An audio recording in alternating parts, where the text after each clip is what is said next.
حضور نبی اکرم صلی اللہ علیہ وآلہ وسلم کی بارگاہ میں ایک شخص آیا، وہ کافر تھا، مشرک تھا، اور جنگ ہو رہی تھی۔ دوران جنگ، دوران غزوہ،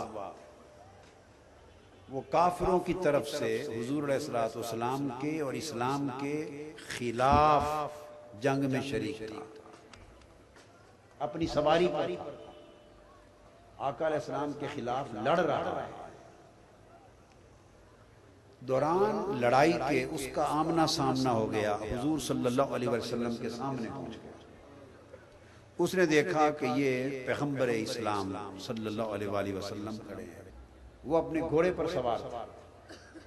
اس نے اپنی سواری پر بیٹھے ہی، اترے بغیر، بیٹھے ہوئے، یہ بات ذہن میں رکھ لیں کہ کافر ہے، مشرک ہے، اسلام کا دشمن ہے، اور اس لمحے تک اسلام کے خلاف جنگ میں شریک۔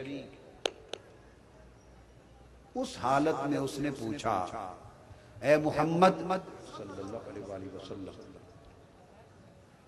اگر میں کلمہ پڑھ لوں تو بتاؤ مجھے کس شے کی ضمانت دو گے؟ یہ وہ سوال کرتا ہے۔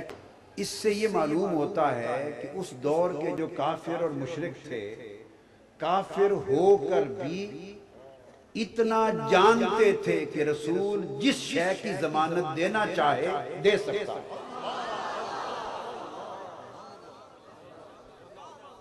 یہ اس دور کیا ضمانت دیں گے؟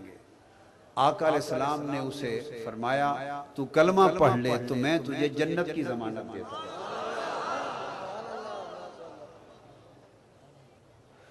تو فرمایا، میں تمہیں جنت کی ضمانت دیتا ہوں۔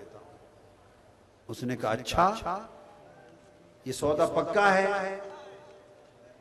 پوچھتا پکے رہیں گے؟ آقا نے فرمایا، میں نے کہہ دیا، ضمانت ہو گئی۔ اس نے وہیں سواری پر بیٹھے پڑا، اشہد ان لا الہ الا اللہ واشہد ان محمد رسول اللہ، کلمہ پڑھا۔ اب اس نے کہا، میں نے کلمہ پڑھ لیا ہے، نیچے اتروں اور جس پیغمبر کا کلمہ پڑھا ہے اس کے قدم تو چوم لوں، اور ساتھ اس سے اسلام سیکھ لوں۔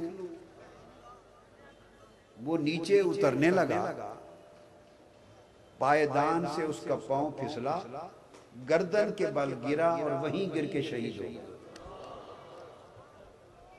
اب جو بات سمجھانا چاہتا ہوں، اس شخص نے ابھی تک غسل بھی نہیں کیا،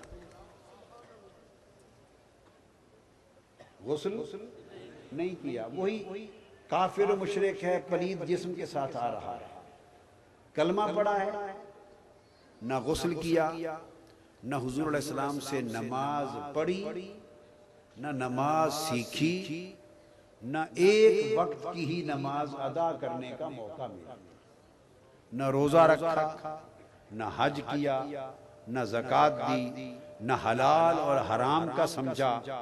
دین اسلام کا کوئی عمل، کوئی عبادت اس نے ابھی تک سرے سے سمجھا ہی نہیں، اور کوئی عمل نہیں کیا، فقط کلمہ پڑھا۔ آقا علیہ السلام کو تک کر، حضور علیہ السلام کو دیکھ کر، اور گر کے مر گیا۔ اب جب وہ مر گیا تو اب اس کی موت کو مرنا نہیں کہتے، وہ یکایک شہادت میں بدل گیا۔ رسول علیہ السلام نے فرمایا، جس نے جنتی دیکھنا ہو اس شخص کو دیکھ لے۔